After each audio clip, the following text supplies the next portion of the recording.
Een goeiemorgen. Good morning to you and welcome to this academic session on the occasion of KU Leuven's Patron Saints Day. And of course, a particularly warm welcome to our honorary doctors. Last year, the ceremony was mostly live streamed, so this year, I'm glad to welcome our 5 honorary guests here today live. We are very pleased to have you here in Leuven today. Every year on St. Patron's Day, KU Leuven awards its honorary doctorates to people who make this world a better place. Trailblazers in scientific research or in the arts, champions of a better society. But before we move on to the award ceremony, I would like to give the floor now to the rector of KU Leuven, Luc Sels.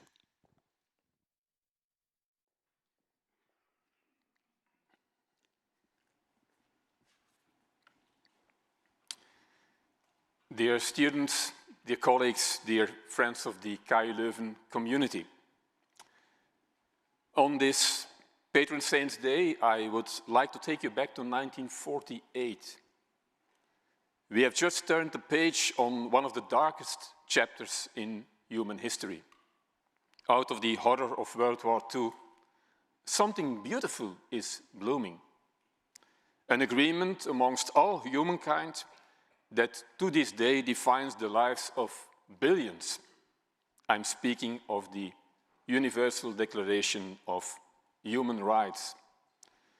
Born in the United Nations on December 10, 1948 in Paris. 30 articles granting equal rights to all of us. The right to life and hence to live. The right to property, the right to marry, and I can go on for a while. I don't know if you noticed, but this morning the procession was accompanied by KU Leuven's carillonneur, Le Crombouts, with music from countries where human rights are systematically violated. After 75 years, and that's an important observation, these rights retain their purity, their universality, and their timelessness.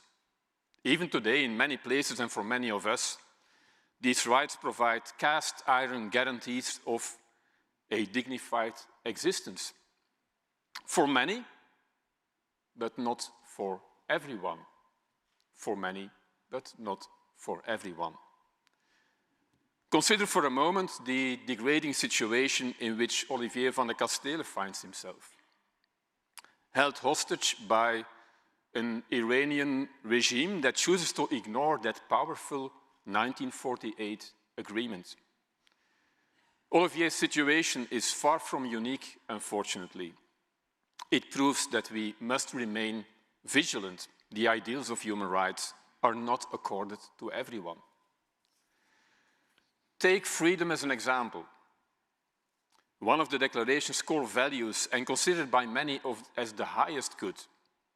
To be allowed to be who you are, to chart your own path, these are dreams we all share. What we must not lose sight of is that freedom does not come naturally, and certainly not for everyone. Again, not for everyone. We are truly free only when we are healthy in body and soul, when we can make informed choices, when we have work that gives us a decent life. We are truly free, and here lies the paradox, only when others give us the opportunity to be so. Opportunities for decent healthcare, opportunities for education, opportunities for employment. Our freedom depends on opportunities we are given. Those opportunities, again, are not the same for everyone. Even here and now, there are numerous barriers and mechanisms that often unintentionally and sometimes even unconsciously exclude people from medical care, from work, Yes, even from education. That these thresholds exist is unacceptable, and that some thresholds are today increasing is worrisome. Equal opportunity is a matter of decency, of human dignity. But there are points of light, very important to emphasize that. We can extend opportunities to others, give people the chance to succeed. The fortunate can stand in solidarity with the disadvantaged. Our society, and by extension each of us, has a mission. We must remove obstacles and unlock gates and doors. We must be caring toward one another, open and inclusive. Our soon-to-be honorary doctors understand this very well. They have let winds of change blow, each in their own unique way, each in their own domain of expertise, their own discipline. Their stories inspire, as you will hear in a moment. Allow me to conclude with a call for warmth, humanity, and connection. For more respect for those who are different, to less conflict and more engagement, not to hold on to one's own rightness, but to listen to others in order to correct the errors in one's own thinking and take intellectual steps forward. This can only be done by listening to and learning from those who are different, giving a voice to those who do not have one. We need to be more mindful of how we deal with our differences, for how we settle conflicts, for the impact of our words and deeds on each other. The freedom and equality of others begins with our own actions. We have it in ourselves to bring out the best in each other. Our honorary doctors, today's honorary doctors, make that clear enough. Let us work together to bring that vision to reality. That is our mission. That is the mission of this university. Enjoy the remainder of the celebration. Thank you.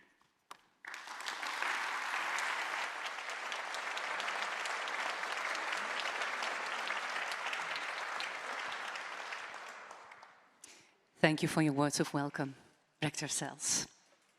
To allow and to offer each other opportunities to be caring towards one another. These are certainly values held dear by our first honorary doctor, neuroscientist Huda Zogby.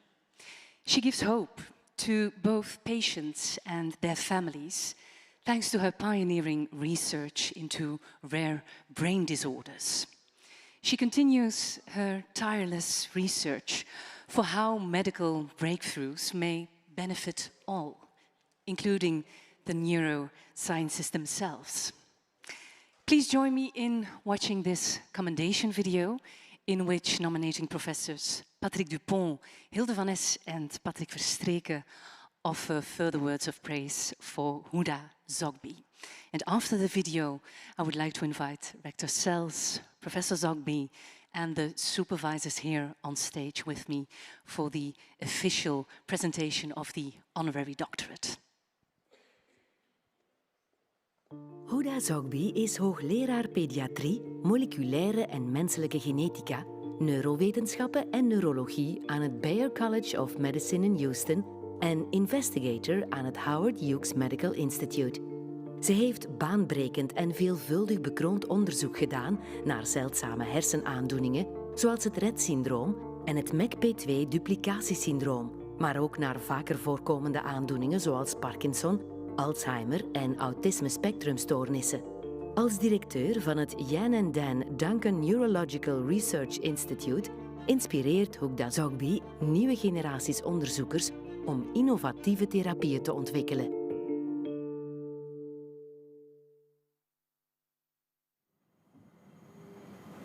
Tijdens haar opleiding tot arts heeft dokter Zogby eigenlijk verscheidene meisjes gezien met het Rett-syndroom. Meisjes met Rett-syndroom die ontwikkelen de eerste levensjaren ogenschijnlijk normaal en verliezen dan bepaalde vaardigheden die ze al konden, zoals leren lopen. En heel typisch is ook dat zij hun handfunctie verliezen en dat zij dwangmatige handbewegingen ontwikkelen. En professor Zorbi was eigenlijk overtuigd dat dit een genetische aandoening is en zij is dan op zoek gegaan naar het onderliggende genetische defect. En ze is tot de ontdekking gekomen dat het MECP2-gen verantwoordelijk is voor Rett-syndroom. En dat was natuurlijk heel belangrijk, want enerzijds kan je op die manier een diagnose stellen en kan je op een vroege leeftijd deze kinderen gaan omkaderen en de beste zorg aanbieden. Maar anderzijds schept dit ook de mogelijkheid om meer te weten te komen over dit eiwit. Wat doet dit eiwit in de hersenen en vooral hoe kunnen we daarop ingrijpen en een eventuele therapie ontwikkelen. Bij het Rett-syndroom hebben we foutjes in het MECP2-gen gevonden en waardoor er minder eiwit is in de hersencellen van deze meisjes. Een aantal jaren geleden hebben we hier in Leuven aangetoond dat niet alleen een tekort van het eiwit, maar ook een teveel van het MECP2-eiwit aanleiding geeft tot een aandoening die gepaard gaat met een zeer ernstige ontwikkelingsachterstand. En deze aandoening noemen we nu het MECP2-duplicatiesyndroom. En wat bijzonder is dat net deze aandoening enkel jongetjes treft. En op het moment dat wij tot onze bevindingen kwamen, had professor Zorbi ook muismodellen die aantonen dat inderdaad een teveel van het eiwit bij muizen ook symptomen gaf. Dus het verhaal klopte. En professor Zorbi is er dan verder op ingegaan en ze heeft een specifieke strategie gevonden om dat eiwithoeveelheid in de muizenhersenen terug naar beneden te halen. Dus dat is eigenlijk een mogelijke therapie waarbij ze nu aan het kijken is hoe dat we deze kunnen vertalen naar de mens om uiteindelijk ook deze aandoening te kunnen behandelen. Zorbi heeft eigenlijk belangrijke bijdrage geleverd tot het begrijpen van onze hersenen. Ze heeft bijvoorbeeld ontdekt wat de genetische basis is van spinocerebellaire ataxie. Dat is een ziekte waar bewegingsstoornissen en ook evenwichtstoornissen zich voordoen. Maar ze heeft ook aan veel meer voorkomende ziektes gewerkt, zoals bijvoorbeeld de ziekte van Parkinson, de ziekte van Alzheimer, waar dat ze interessante verbindingen tussen die ziektes heeft weten ontdekken. Toen ik zelf doctoraatstudent was in Houston, heb ik gezien wat voor een inspirerende en fantastische mentor zij eigenlijk was voor de jongere mensen in haar labo. En wat ik ook enorm heb geapprecieerd aan haar werk, is dat ze altijd heel methodologisch te werk is gegaan en eigenlijk elk detail van elk project wou kennen. Zorbi toont hoe fundamenteel basisonderzoek een diepgaand effect heeft op de klinische praktijk. Haar verwezenlijkingen hebben haar de belangrijkste wetenschappelijke prijzen in haar vakgebied opgeleverd, zoals de Brain Prize en de Kavli Prize in Neuroscience. Haar werk geeft niet alleen hoop aan patiënten, maar ook aan neurowetenschappers wereldwijd. De tijd dat hersenaandoeningen vooral symptomatisch worden behandeld, lijkt stilaan voorbij. We slagen er immers steeds beter in om in te grijpen op het niveau waar het misloopt. Om al deze redenen, meneer de rector, verzoeken wij u, op voordracht van de Academische Raad, het eredoctoraat van de KU Leuven te verlenen aan professor Zorbi.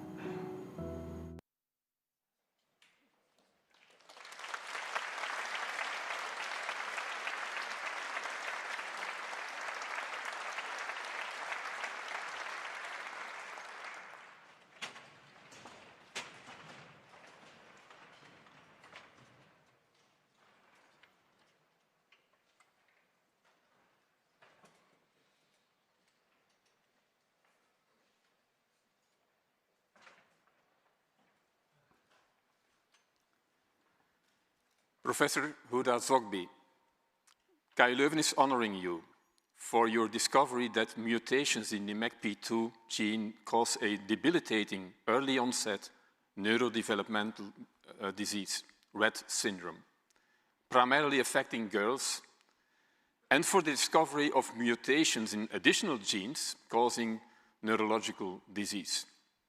For spearheading the development of a unique therapeutic strategy for a thus far incurable neurological disease, MECP2 duplication syndrome, thereby providing hope to patients and pediatric neurologists.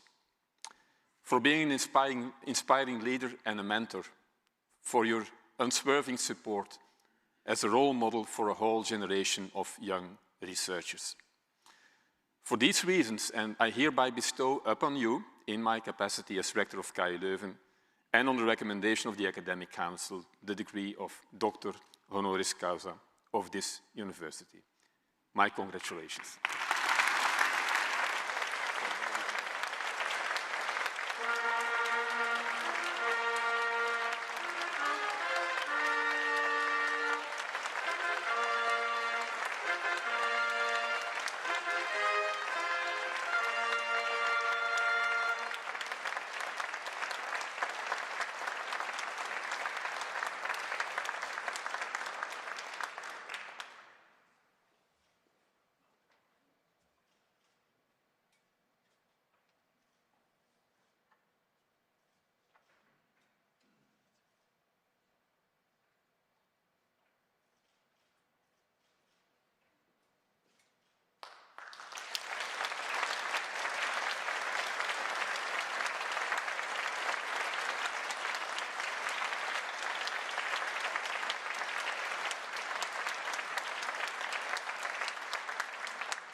Rector Sells, distinguished guests, ladies and gentlemen, I'm really deeply honored and humbled to receive an honorary degree from KU Leuven, a great university with an incredible history of innovation and contributions to society.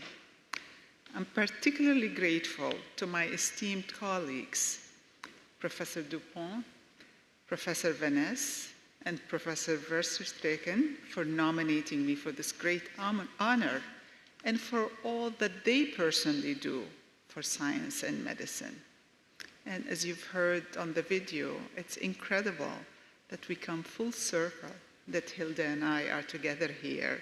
She discovered the patients, we had engineered the mice independently, and together, that knowledge together helped us get closer to have treatments that hopefully will start in the coming year, 2024, hopefully for patients. I'm most grateful to my promoters and the Advisory Council for shining a light on a rare childhood neurological disorder and the basic research that has taught us so much about the role of epigenetics in brain health and disease. Rector Sells, you mentioned how important it is to give voice to those who don't have a voice. And children with intellectual and neurological disabilities are those with the weakest voice. So I am particularly thankful for this recognition because that's how we give them a voice. Thank you. I would not be here today, however, without the patients who inspired me, the mentors who guided me, and the collaborators and trainees who continue to provide intellectual partnership and share in the joy of doing research. As you've heard, my scientific journey began when I saw my first Rett syndrome patient as a young resident, and that drove me to shift, focus, and pursue a career in basic research. Many ask me, don't you like clinical medicine? Don't you miss your patients? Don't you love the patients? And I say, because I love my patients, I went into research, because I figured that's the best way I could help. Rett broke my heart, but it also intrigued me. And I'm really thankful to all the students, technicians, and fellows who took a big risk and trusted me in my conviction that this sporadic disorder had to be genetic. Many, many, many, many doubted that. My profoundest gratitude goes to my wonderful husband, William, who has been my partner every step of the way while leading his own passionate and successful career in cardiology. I thank you again for recognizing my team's work with this wonderful honor. And thank you for your devotion to the public good. You have given me a most warm and memorable visit to KU Leuven, with its rich history, vibrant research environment, and wonderful community. I simply cannot tell you how much fun I had the past 2 days meeting with faculty and students and fellows. It's been truly special, and we started many new collaborations, and I look forward to come back. I will return to my country and my laboratory with reinvigorated spirit, new friendships, and a renewed commitment to sharing the gift of knowledge. Thank you.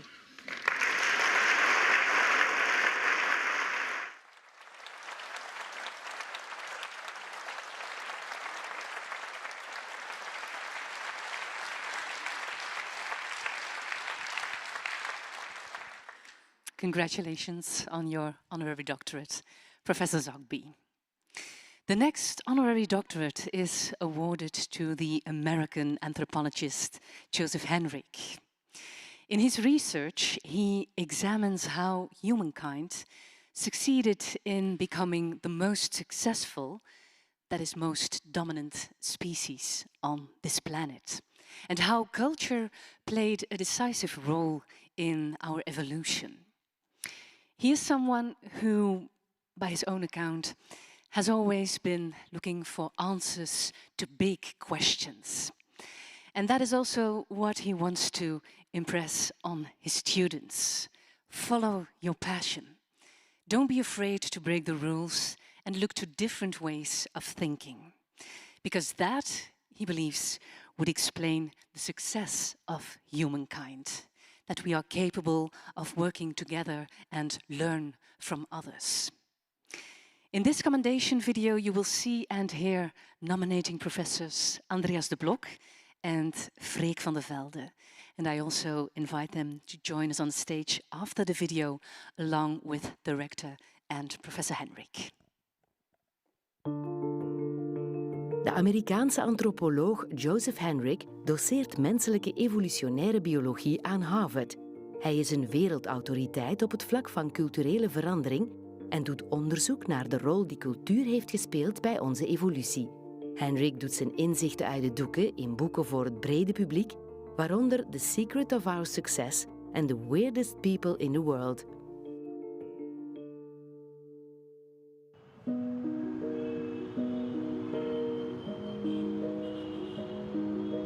De kracht van het werk van Joseph Henrich ligt vooral in het feit dat hij heel veel disciplines bestrijkt.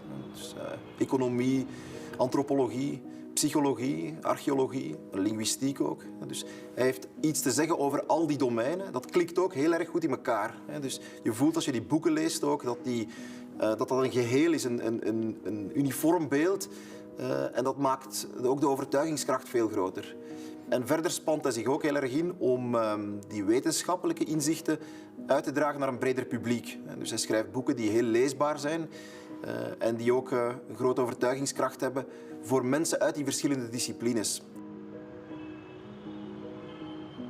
Een van de belangrijkste bijdragen die hij geleverd heeft te maken met zijn onderzoek naar de evolutie van culturele capaciteiten, culturele vermogens. Ja, dus ons vermogen voor sociaal leren, onder welke omstandigheden kan dat ontwikkelen. En anderzijds houdt hij zich ook bezig met de culturele evolutie van allerlei artefacten, sociale normen en dergelijke meer. En dan een derde onderzoeksfocus gaat dieper in op de typisch westerse psychologie. En Henrich heeft daarvoor een acroniem gemunt, namelijk WEIRD. Western, Educated, Industrialized, Rich and Democratic. En volgens Henrich zijn wij the weirdest people in the world. Ja, wat betekent dat wij psychologisch echt heel anders in elkaar zitten dan heel veel andere volkeren. Wij zijn meer individualistisch, wij denken analytischer. Wij vertrouwen vreemden sneller dan mensen die elders zijn opgegroeid of uit andere culturen komen. Ik ben zelf taalkundige en een aantal vernieuwingen in onze discipline die klikken eigenlijk ook aan op die verschillende inzichten die Joseph Henrich mee heeft gepropageerd, mee in gang heeft gezet. Het gebruik van wiskundige modellen, modellen uit die populatiebiologie, die culturele evolutie, dat is ook iets wat heel duidelijk aanknoopt bij dat werk van Henrik. En natuurlijk het inzicht dat we geen taal universalia moeten propageren op grond van wat we zien in de Europese talen, maar dat er buitengewoon veel variatie zit en heel veel exotische dingen in andere talen en dat de Europese talen ook hun eigen exotica laten zien. In de filosofie vertrekt men heel vaak van intuïties en die intuïties die worden gebruikt om daar allerlei filosofische argumenten op verder te bouwen, maar men veronderstelt heel vaak dat die intuïties algemeen menselijk zijn. Ja, en in die zin ons waarheden opleveren, bijvoorbeeld over het mens zijn of over ethiek. Wel, het werk van Henrik heeft eigenlijk duidelijk gemaakt dat heel veel van die intuïties bepaald westers zijn, ja, en veel minder veralgemeend kunnen worden dan men tevoren dacht. En dat betekent natuurlijk dat de argumenten die daarop verder bouwen op losse schroeven komen te staan. Om al deze redenen, meneer de rector, verzoeken wij u op voordracht van de Academische Raad het eredoctoraat van de KU Leuven te verlenen aan professor Joseph Henrik.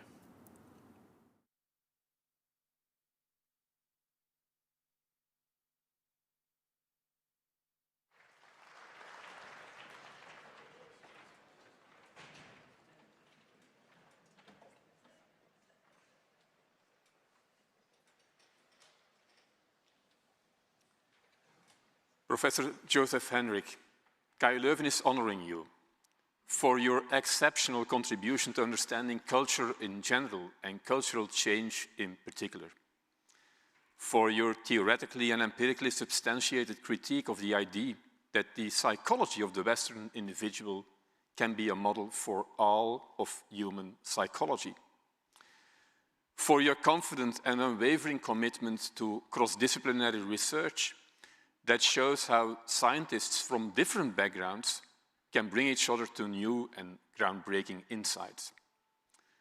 For combining your basic science work with a commitment to high-level popularization of science.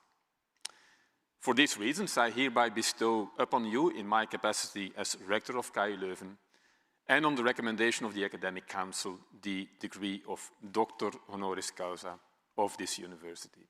My congratulations.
Good morning, all. It's wonderful to be with you. I'm truly humbled, and this is a great honor. I'd like to start by extending my sincerest gratitude to the university and to Rector Sellis for bestowing this honor upon me. I know that selecting the honorees, the awardees, involves a rigorous process that brought in many people on many different committees. So I'd also like to thank the Humanities and Social Science Group, the Selection Committee, the Academic Council, and the Board of Governors. As my fellow professors know, it's often difficult to know when one's work is having an impact. So I was particularly delighted when I learned that my nominators were a distinguished pair of respected scholars that came from quite different disciplines, philosophy and historical linguistics. So I want to extend my most heartfelt thanks to Professor Andres de Block and Freek van de Velde for their nominations and supervision during the process. This honor comes at an interesting time for me intellectually, because I've spent the last few years thinking and probing and reading about human creativity and innovation.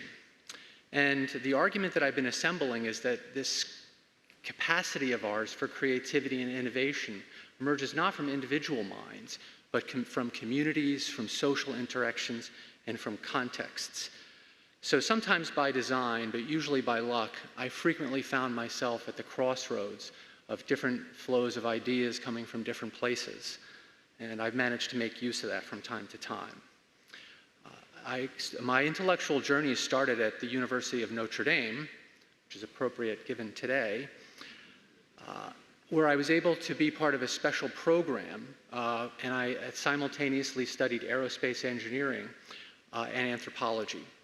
And this provided me with a kind of background that I never would have anticipated and that proved useful in my later work in anthropology. When I finally washed up at UCLA in Los Angeles, I began a PhD in anthropology, and I was fortunate to end up with two advisors. The first I went to study with was an expert on conducting ethnographic research in the Peruvian Amazon, but I also met a guy named Robert Boyd, who was an expert on building mathematical models of cultural evolution.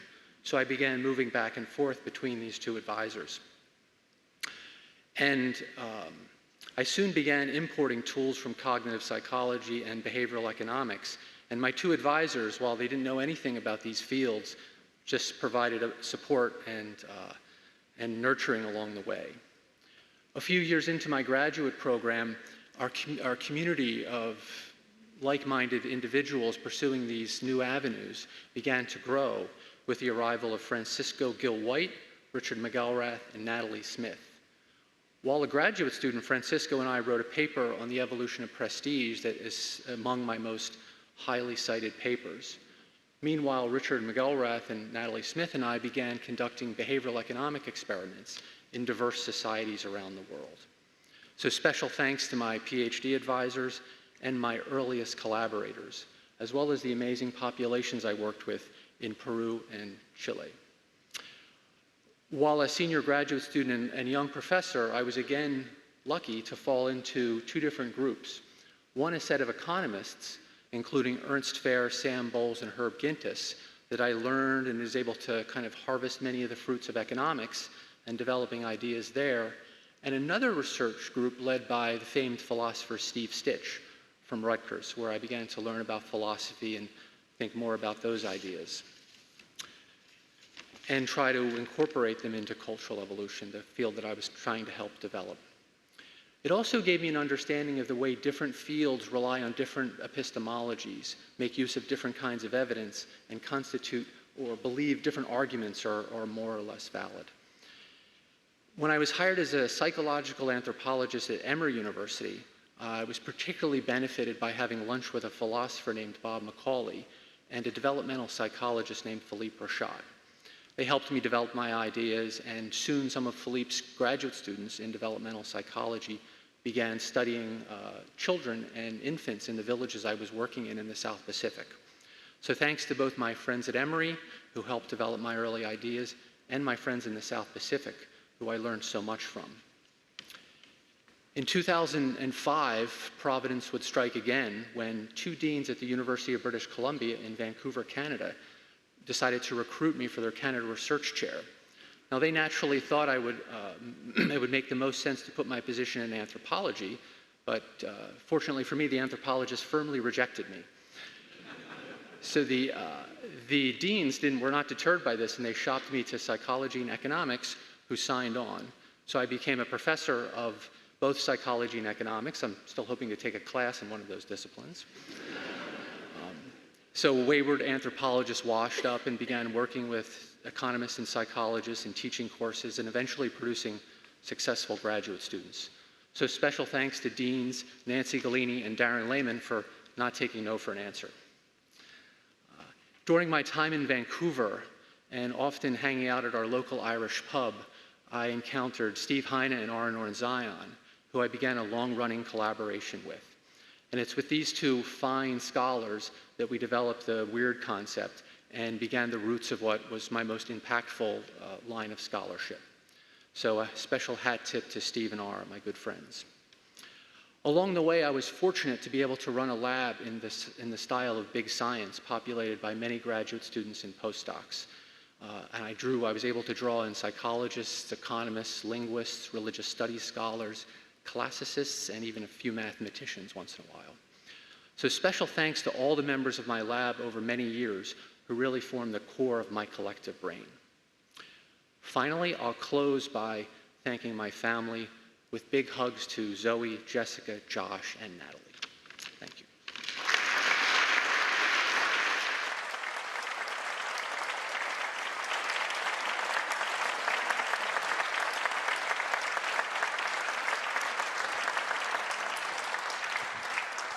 Thank you, Professor Hendrik, and congratulations. Time for a musical intermezzo. And to that end, we have invited the Belgian saxophone quartet, Blindman, established in 1988. The name is a reference to the magazine The Blind Man of Dadaist artist Marcel Duchamp. Blindman wanted to break free of the confinement of a classical concert and play old music with a relatively young instrument. And the quartet started this endeavor 30 years ago with Bach, with adaptations of the choral partitas Bach wrote for organ. It became a huge success. By separating the different voices in Bach's music, the brilliance of it shone even brighter. With Blindman, we return to the source of all music, breath. And they will now play for you the partita O Gott, du frommer Gott by Johann Sebastian Bach, a musical poem about life, death and resurrection. Pieter Pelles, Hendrik Pelles, Pieter Bel en Sebastian Koolman. Blindman.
blindman, or how 4 saxophones can sound like an organ. We will hear more from them later. On to the next honorary doctorate, and it is the first, but maybe not last, honorary doctorate for chemical engineer Gareth McKinley. He too is a firm believer in the need for cooperation. Professor McKinley approaches today's technological problems in an interdisciplinary way. At school, we learned that substances can be either solid, liquid or gaseous. But in the real world, it usually tends to be a bit more complicated. Gareth McKinley, his research starts where Isaac Newton's left off centuries ago. Please join me in watching this commendation video put together by nominating professors Christian Klaassen and Peter van Puivelde. And once more, we will follow the same scenario. After the video, I invite Professor McKinley, both supervisors and the rector, to join us on stage. De Britse chemisch ingenieur Gareth McKinley heeft het gerenommeerde Massachusetts Institute of Technology in de VS als thuisbasis. Hij is dé topautoriteit op het vlak van de rheologie, de wetenschapstak die zich bezighoudt met de beweging en vervorming van vloeistoffen en zachte materie. McKinley staat vooral bekend om zijn experimenteel werk. Hij ontwikkelde en verbeterde rheometers, instrumenten voor rheologische testen.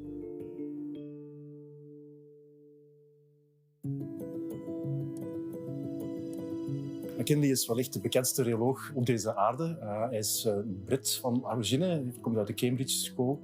En hij heeft eigenlijk zijn naam en faam gemaakt aan het prestigieuze MIT.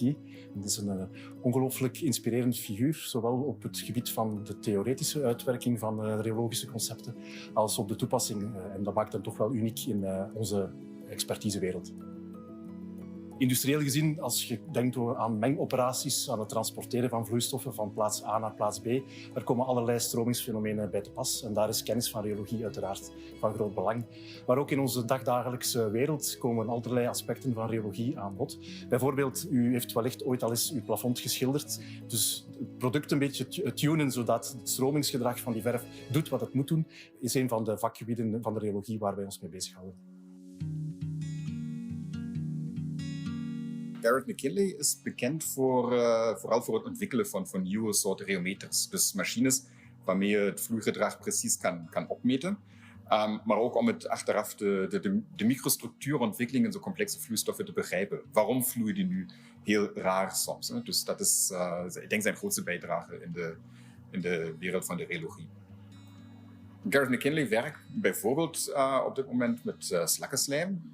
Is het mogelijk om een all-terrain robot te maken, zoals een slak, die dan met een artificiële slijm aan een muur kan omhoog klimmen. Je kan niet gewoon met een olie of zo proberen een muur op te klimmen. Dan moet je echt een complex vloeistof hebben die dat kan. En daarmee is hij bijvoorbeeld op dit moment bezig.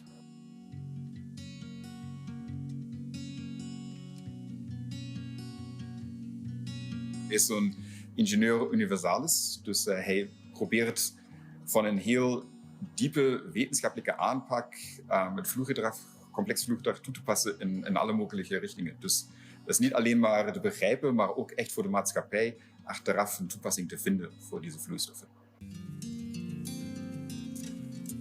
Hij verdient volgens mij een eredoctoraat omwille van zijn veelzijdigheid. Aan de ene kant heeft hij enorme theoretische bijdragen geleverd die gebruikt worden in de academische wereld.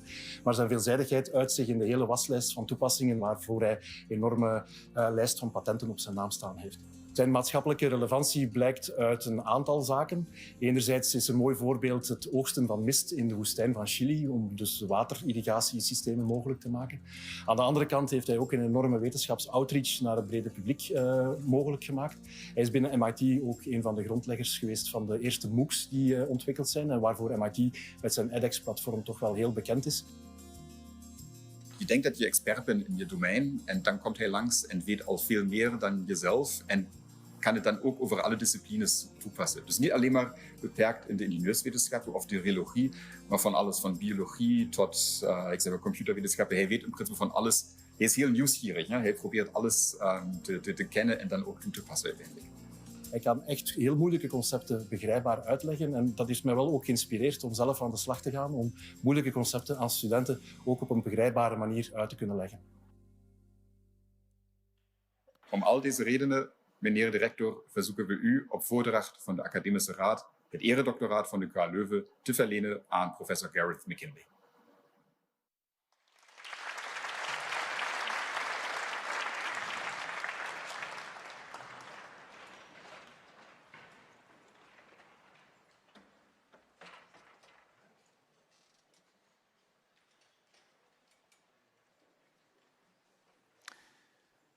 Professor Gareth McKinley, KU Leuven is honoring you for your broad-ranging and in-depth contributions to the fields of rheology and new non-Newtonian fluid mechanics, for laying fundamental connections between the micro and nanostructures of complex fluids and soft matter and their non-linear viscoelastic properties and dynamics, for translating fundamental insights encompassing all areas of scientific research into impactful socio-economical applications from a true engineering perspective. For these reasons, I hereby bestow upon you, in my capacity as Rector of KU Leuven and on the recommendation of the Academic Council, the degree of Doctor Honoris Causa of this university. Congratulations.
Rector Sells, Academic Council, distinguished faculty and guests, thank you so much for this honor.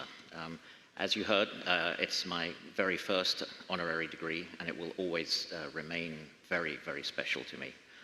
Firstly, I'd like to thank especially my promoters and supporters here at KU Leuven, Peter van Poyveld, I blushed with what he said, and Christian Klaassen, who is now head of chemical engineering and was a former postdoc in my group almost 25 years ago now.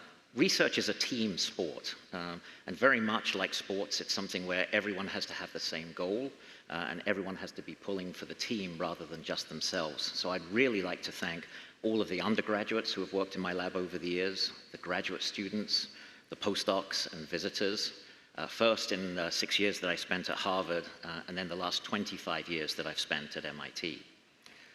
Finally, I'd like to really thank my family at home in the United Kingdom, as well as the USA, my new home. My family are mostly there. My wife, Julie, who's here with us and has been a constant source of support over the years. So you heard lots of complicated words in that laudation. Many of you may not have heard the word rheology before. You've probably heard theology before. Many of us have been to a conference where it will say, welcome theologists. And it's close, where rheology is next to theology. So the word was first coined 97 years ago by Eugene Bingham in the United States, who was also classically trained. And it combines the word for science and the word for flow. And the Society of Rheology will be 100 years old in 2029. But as you saw, rheology is actually in the world all around us. In fact, in many ways, if you want to tell someone what rheology is, it is the science of everything that flows in our lives. From if you got up this morning and used shampoo or a face cream, the fact that it came out of the bottle, went smoothly onto your hair, you can thank rheology for that. If you were able to spread butter on your toast, or that lovely chocolate-dipped waffle that I just had, you can thank rheology for that. The hydrophobic coating on your cell phone, that means that it won't break the next time you drop it or it rains outside, you can thank rheology for the thin film coating that is on there. You may know the phrase in English, blood, sweat, and tears. All of those are non-Newtonian fluids. And I've worked on all of those as well. So it is very much an interdisciplinary science for engineers, for mathematicians, for chemists, for physicists and biologists. But it also, as an engineer, it appeals to me because it offers promising solutions to things that we're going to face in the future. For example, I work at the moment on flowable battery slurries that will be large enough and big enough that you can actually store all of the energy that we produce from wind and solar, which of course only come at certain times of the day or year. So grid-level energy storage is going to be extremely important in the future. Imagine being able to save up and store the solar energy from the summer so that we can get through a long winter. Additive manufacturing is something that many people have heard of. The fact that it works, again, you can thank rheology for that. In fact, when you think about it, almost everything that we use is produced in the liquid state. So as you think about that, you'll realize that you have to thank rheologists for the fact that many of the products that we associate with modern life are robust and perform continuously for a very long time. In the biological world, injectable gels, hydrogels, things that I find very intriguing. You heard about snails. Snails and spiders and many things have 4 billion years of advanced evolution on us, and we're still learning about ways of learning what they've learned about rheology to make thin fibers and thin films with unique properties.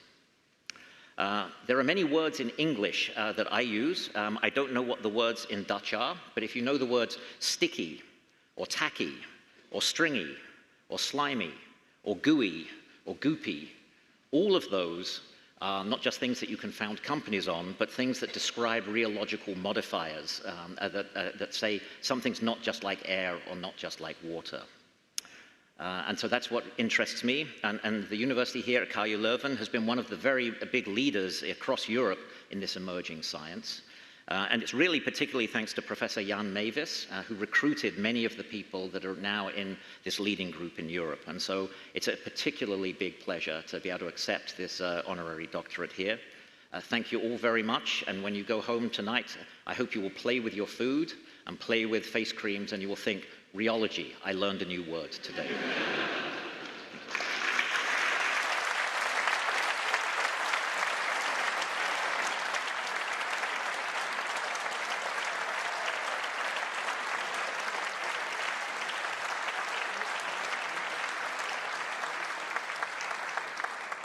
Thank you very much, Professor McKinley, for giving us an insight to the magical word of rheology.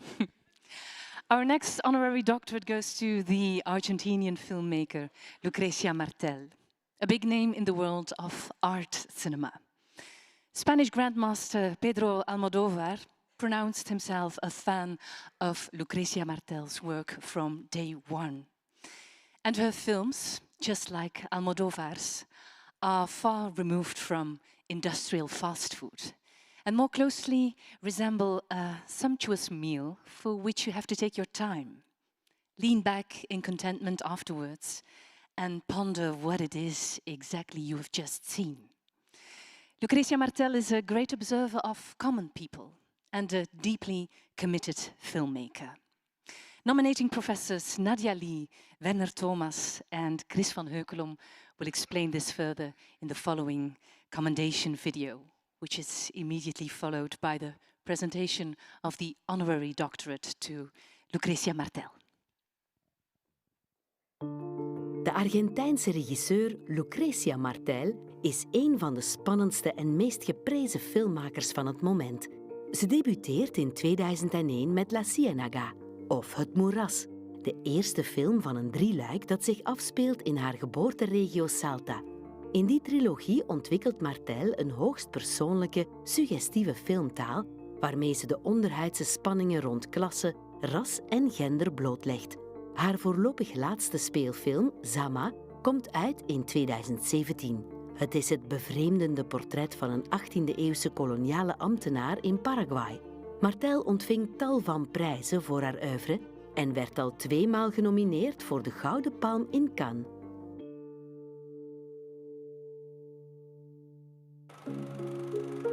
Ja, Lucretia Martel maakt zeer gecompliceerde en gevoelige thema's uit de Argentijnse maatschappij en geschiedenis op een wel heel bijzondere manier bespreekbaar. Dus waarover gaan die films? Huiselijk geweld, de verhouding tussen man en vrouw, patriarchale machtsverhoudingen die dan in vraag worden gesteld door vrouwen, maar ook sociale verschillen. Lucretia Martel kiest in haar films nooit voor een wij-zij-benadering of voor een zwart-wit benadering. Ze gaat er niet van uit dat in het geval van Zama, de film over het koloniale verleden van Argentinië, dat de kolonisatoren 100% slecht zijn en dat de inheemse bevolking 100% goed is. Er is geen klare tegenstelling. Wat ze doet is nuance aanbrengen en eigenlijk aantonen dat de zaken niet zwart-wit zijn, maar veelal grijs. En niet zomaar wat grijs, maar ongelooflijk veel schakeringen van grijs. En dat je daar moet naar kijken, alvorens je eigenlijk de werkelijkheid kan begrijpen. Zij brengt een wereld in beeld waarin raciale, klasse, genderrelaties, het verleden van Argentinië, het verleden van Latijns-Amerika's koloniaal continent naar voren komen. Maar zij gaat niet over die thema's, zij gaat doorheen film gevoeligheid bijbrengen voor zaken die je normaal niet ziet. En daarin laat ze zien dat film ook een instrument is om onze werkelijkheid te onderzoeken. Net zoals wij in de wetenschap ook die werkelijkheid willen onderzoeken. Bij het heel brede publiek is zij minder bekend. En dat heeft te maken met het feit dat zij eigenlijk radicaal eigenzinnig is, in het Spaans filmt, haar eigen wereld naar voren brengt en wars van commercieel gewin eigenlijk haar eigen weg blijft bewandelen. En dat maakt haar uniek. Heel intrigerend aan haar werk is de mysterieuze en suggestieve kracht die uitgaat van haar filmstijl op het vlak van cameravoering, montage en ook het gebruik van geluid. Aan beginnende scenaristen en filmmakers wordt wel eens gezegd: show, don't tell. Toon wat je te zeggen hebt. Probeer het niet te beschrijven. Ik denk dat Lucretia Martel dat principe naar een nog veel hoger niveau tilt. Bij haar wordt het ware drama vaak net uit beeld gelaten. Bevindt het zich ergens in de marge van het kader.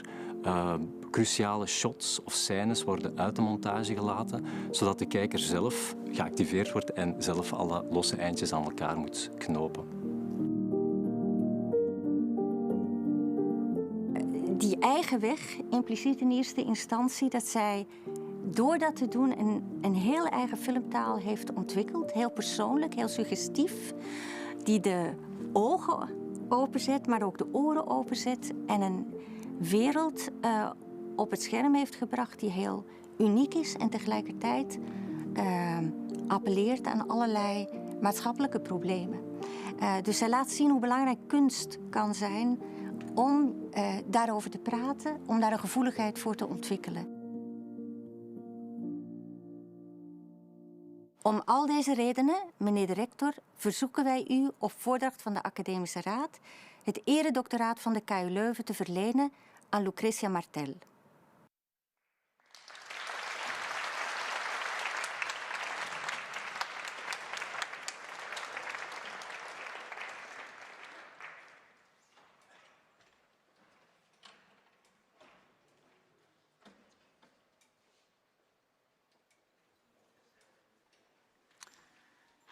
Mrs. Lucretia Martel, KU Leuven is honoring you for the groundbreaking aesthetics of your cinema, which revolutionized film history in Latin America and beyond, by reshaping the ways in which we look at film and how we experience it.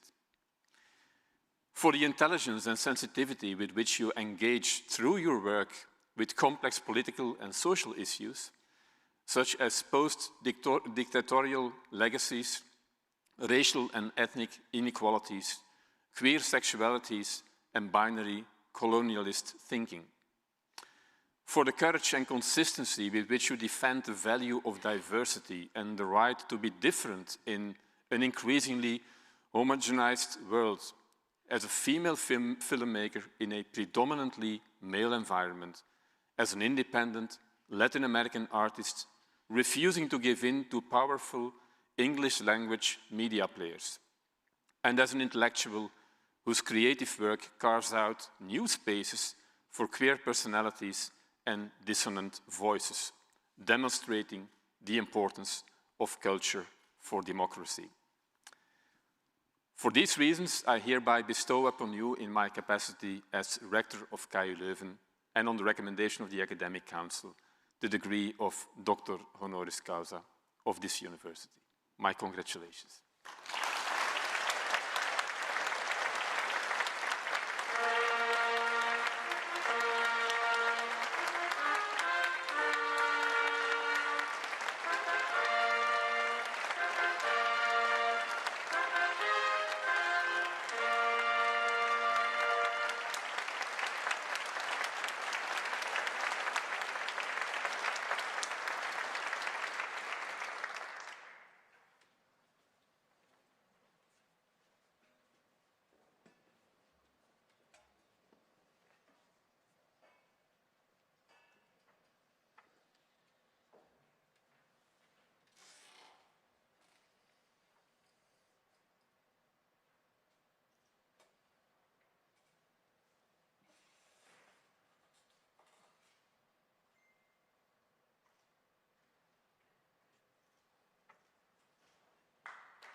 Sorry, I will speak in Spanish because my English is very bad, but I can say some words in English. And I'm profoundly thanked with the university, with the promoters, and also with the trumpets, the musicians, the chorus.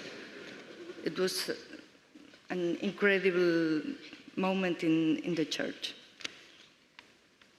Agradezco profundamente esta distinción que me otorga la Universidad de Leuven. Lo acepto no como reconocimiento, sino como un incentivo para continuar en el futuro con el trabajo que hago. Mi trabajo es narrar con imágenes y sonidos. El gran problema que tenemos los que trabajamos en esto es definir qué es narrar. Las técnicas que debe aprender un director para manejar imágenes y sonidos requieren de pocos meses, pero entender qué es narrar lleva todo el resto de la vida. Voy a tratar de compartir con ustedes en pocos minutos cómo he podido responder esa pregunta de qué es narrar. Narrar no es contar un argumento, una historia, es organizar un artefacto, un dispositivo en el que el espectador va a sumergirse voluntariamente por un tiempo de 2 horas, más o menos, que es lo que la industria ha determinado que duran las películas. Este dispositivo no se construye para decir historias, sino para perturbar la percepción del espectador, humildemente lo digo, pequeña perturbación, y en el aire en el que está rodeado el espectador se van a desplegar las ondas sonoras como si estuviera en el fondo de una piscina, de una pileta, y en algún lado de ese espacio se van a proyectar las imágenes. En este dispositivo la relación entre el sonido y las imágenes es arbitrario. Un avión que pasa por el cielo, una imagen de un avión que pasa por el cielo puede tener un sonido desolador o estar completamente en silencio. Y esto nos permite crear combinaciones que nos recuerdan lo que conocemos, pero no exactamente como lo conocemos. La no correspondencia no genera una gran sorpresa, sino un leve extrañamiento, traicionar cuidadosamente ciertas expectativas, porque las expectativas, lamentablemente, no, es un modo de paralizarnos frente al mundo. Por designios estoy describiendo un modo de entender la narrativa que no es el que uno obligaría a la humanidad a seguir, sino el que yo he elegido. El objetivo de esta forma de narrar es que la realidad se resquebraje un poco, unas pequeñas fisuras que nos permitan recordar que lo que nos rodea no pertenece al orden natural, sino que es un artificio que podemos transformar. Narrar es recordar que podemos cambiar el mundo, recordar que eso que nos rodea y a veces parece tan ajeno a nosotros y a nuestra fuerza depende de nosotros. Es una construcción arbitraria que puede ser modificada, que el mal o el bien pueden ser redefinidos. Esto es un ejemplo que es breve, don't worry. It's not long. It's in Spanish, but it's not long. Sacar un turno en un hospital en algunas partes de una ciudad lleva 3 minutos. Se hace por la web desde la casa. Pero en otra parte de la ciudad, acceder a un médico implica desplazarse kilómetros y hacer colas interminables.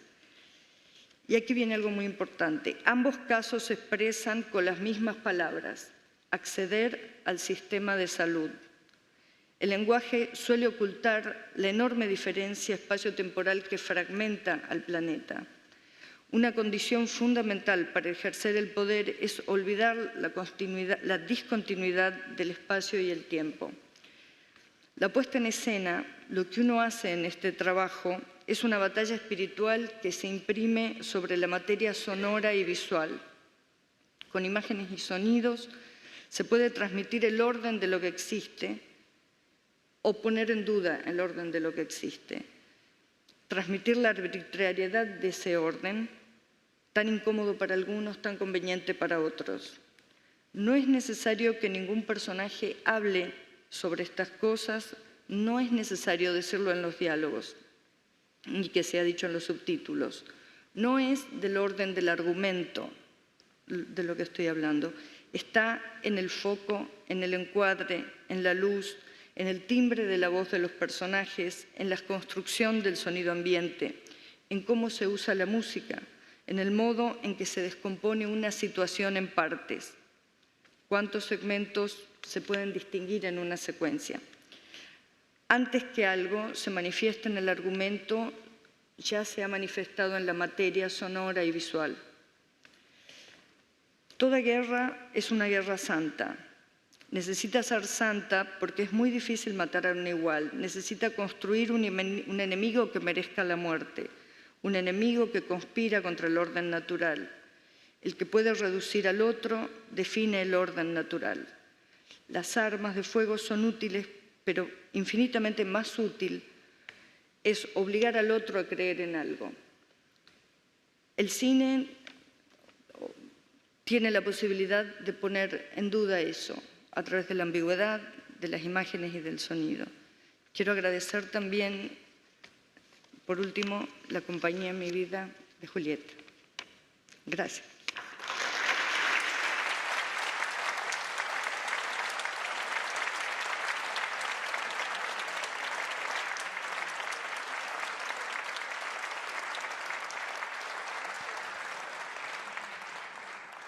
Felicidades, señora Martel.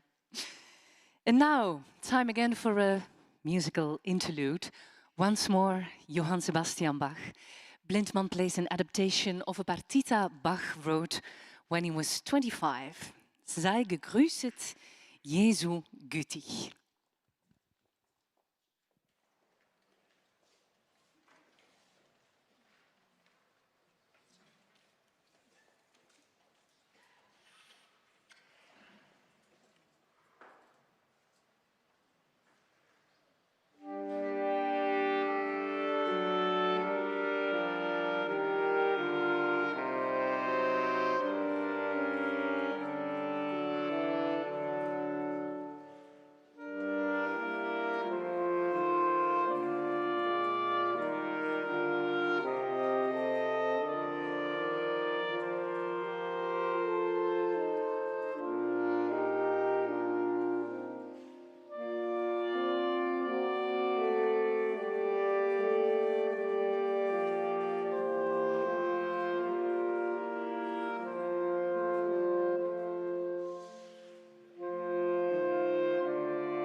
Thank you very much, Blindman.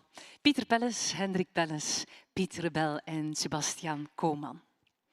Today's final honorary doctorate goes to attorney and engineer Karen Sandler. It is her first honorary doctorate as well. Karen Sandler is a champion of free and open source software, especially in the domain of medical applications. Software is a vulnerable thing. A driving car can be hacked so that it becomes uncontrollable. Voting computers can be manipulated. Software is vulnerable to people with bad intentions.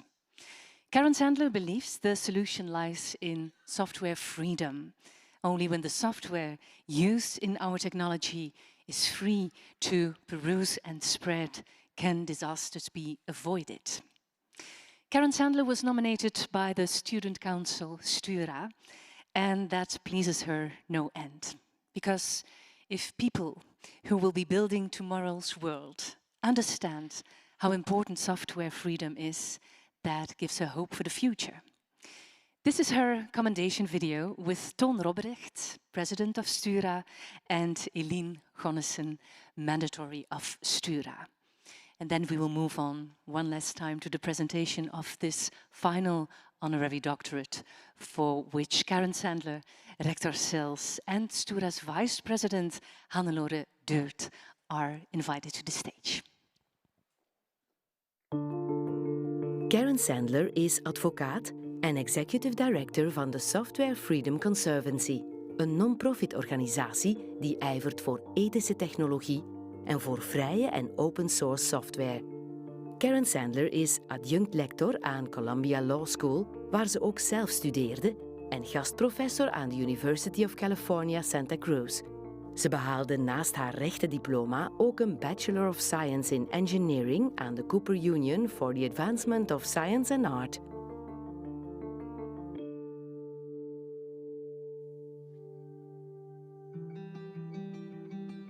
Karen Sandler is een Amerikaanse juriste en software-experte die zich inzet voor vrije en open source software. Dat is software waarvan je de broncode vrij kan raadplegen, aanpassen en verspreiden. Als er één iets duidelijk is geworden door heel de coronacrisis, is het wel dat software eigenlijk heel fundamenteel is voor onze maatschappij. We hebben dat echt nodig, zeker de afgelopen paar jaren. Dat geldt dan ook nog des te meer voor bijvoorbeeld medische software, dat eigenlijk mensen de kans geven om een normaal leven te leiden, ook al lijden zij aan een bepaalde ziekte, aan een bepaalde aandoening. Bijvoorbeeld de pacemaker van Karen Sandler, als zij die niet had, dan was er veel meer risico voor haar en dan had zij ook nooit kunnen doen wat zij nu allemaal aan het doen is. En zij is zeker geen geïsoleerd geval, er zijn echt wel nog meer mensen die in zulke situaties zitten. Zij heeft een pacemaker laten installeren en toen zij wou nagaan of die wel veilig was, of die wel goed was, wou zij ook de broncode daarvan bekijken. Helaas bleek dat niet mogelijk, wat wel wijst op het belang van vrije en open source software. Als die software dan, die broncode bij één bepaald bedrijf gaat zitten, dan hangen wij allemaal een beetje af van de goodwill van dat bedrijf. Die kunnen dan eigenlijk eigenhandig gaan zeggen van dit lossen we op, dit lossen we niet op, hiervoor hebben we de middelen voor, hiervoor hebben we de middelen niet voor. En een bedrijf kan ook altijd failliet gaan en dan is die broncode gewoon weg en hebben we daar niks meer aan als maatschappij. En dat is waar de open en free software een beetje voor gaat staan. Iedereen kan aan die broncode, iedereen kan die ook gaan verspreiden. En dat is ook waar dat Karen Sandler heel hard voor staat. Karen Sandler zet zich daarnaast ook in om discriminatie tegen te gaan in de technologiewereld en voor meer inclusiviteit te zorgen. Dat doet zij onder andere via haar programma Outreachy, dat stages organiseert voor minderheden of voor vrouwen. En op die manier hen meer te betrekken in de technologiewereld en in de softwarewereld. Karen Sandler inspireert ons als studenten omdat zij gedreven is en vol passie strijdt voor haar zaak.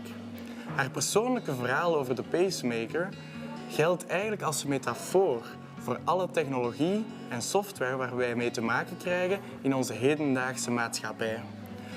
De veiligheid daarvan is van groot belang en daarom is vrije en open source software erg belangrijk om te controleren of dat die wel veilig is en of dat er geen verbeterpunten aangebracht kunnen worden.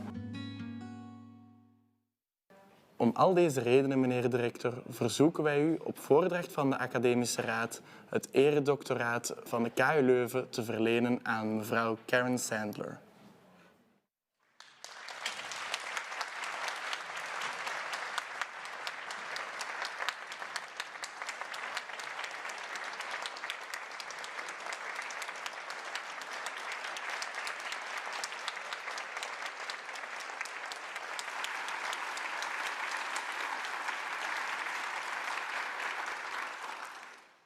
Mrs. Karen Sandler, KU Leuven is honoring you for your exceptional dedication to open source applications within medicine, for your relentless drive in making technology better and safer, for your exemplary role within the technology world as a woman and lawyer.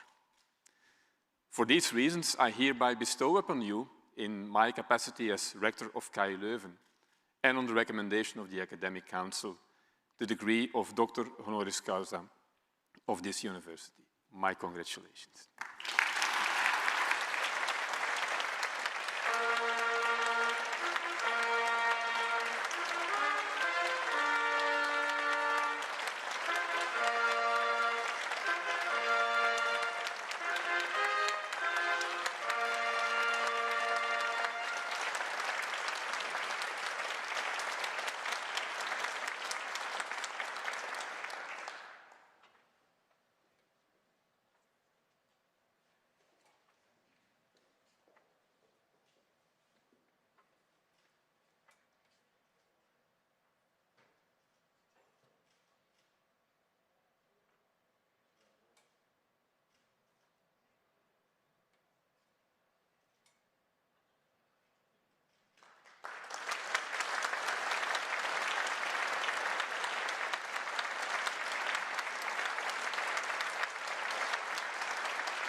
Rector Sells. Thank you to the Academic Council and to all distinguished faculty and KU Leuven. Of course, my work does not stand in a vacuum, and I want to highlight the work of two really important individuals who work with me in Software Freedom. The first is my colleague Bradley Kuhn, who is here today, actually. And Bradley has been with me through my entire journey of learning about software freedom and becoming an important activist and working so hard. He was with me when I became someone who I started out as someone who just thought that open source was kind of cool and kind of useful, and found out that I had a heart condition and suddenly realized that this was a lot more important than I had previously thought, that in fact, this was a life or death issue. He was with me as I went through this journey and as I discovered that my device was not perfectly made for me, as I was shocked unnecessarily by my defibrillator while I was pregnant, just because my heart was palpitating, just like many pregnant women's hearts palpitate. I see a lot of women nodding here. And it stands for the proposition that our software may not be made for us, even though its makers had the best of intentions. And so I could not have done this work without Bradley. I also want to mention my colleague Marina Zurichinskaya. Marina, unfortunately, died in June at a very young age of breast cancer. And she is the founder of the Outreach program that you just heard about, which provides paid remote internships to people who can get a start with a professional career in free and open source software and collaborating to important technology. Marina and I were often the only women in the room in a very large conference. And together, I'm so grateful that we were able to create this program where we understand that our technology will not be for everyone if it is not made by everyone. And so I deeply thank both Bradley and Marina because they are an essential part of this work. I'd also like to thank my family who are here, my husband Mike, my mother Joan, my children Cora and Ivan. And I of course would like to thank the KU Leuven student body. The students of this university are amazing. They are present in the field. They are here engaging in the important discussions about the ethics of our technology and the future that we will live in. If you know anything about open source or free software or software freedom, you know it's about collaboration. And I am so excited to see what that collaboration will yield. Lest you come away looking only at your shampoo and your toothpaste differently, I'll also let you know that you can also look at your devices differently. Your televisions, your phones, your computers, basically almost everything you use, because a substantial part of those come with rights. They come with software rights. A lot of those devices have copylefted software in them, and that means that you can actually ask to see the source code on those devices, and I suggest you do. Take a moment, think a little bit differently about your devices, and think, what if we could do this differently? What if the power structures were different? What if we as a public were able to control the destiny of our software? What if we all controlled our digital destinies together? And so I thank the KU Leuven student body. I encourage you all, if you're curious about this more, to check out Ulysses, which is on campus, and generally find out more about software freedom. And together, we all have a role in this. So thank you so much.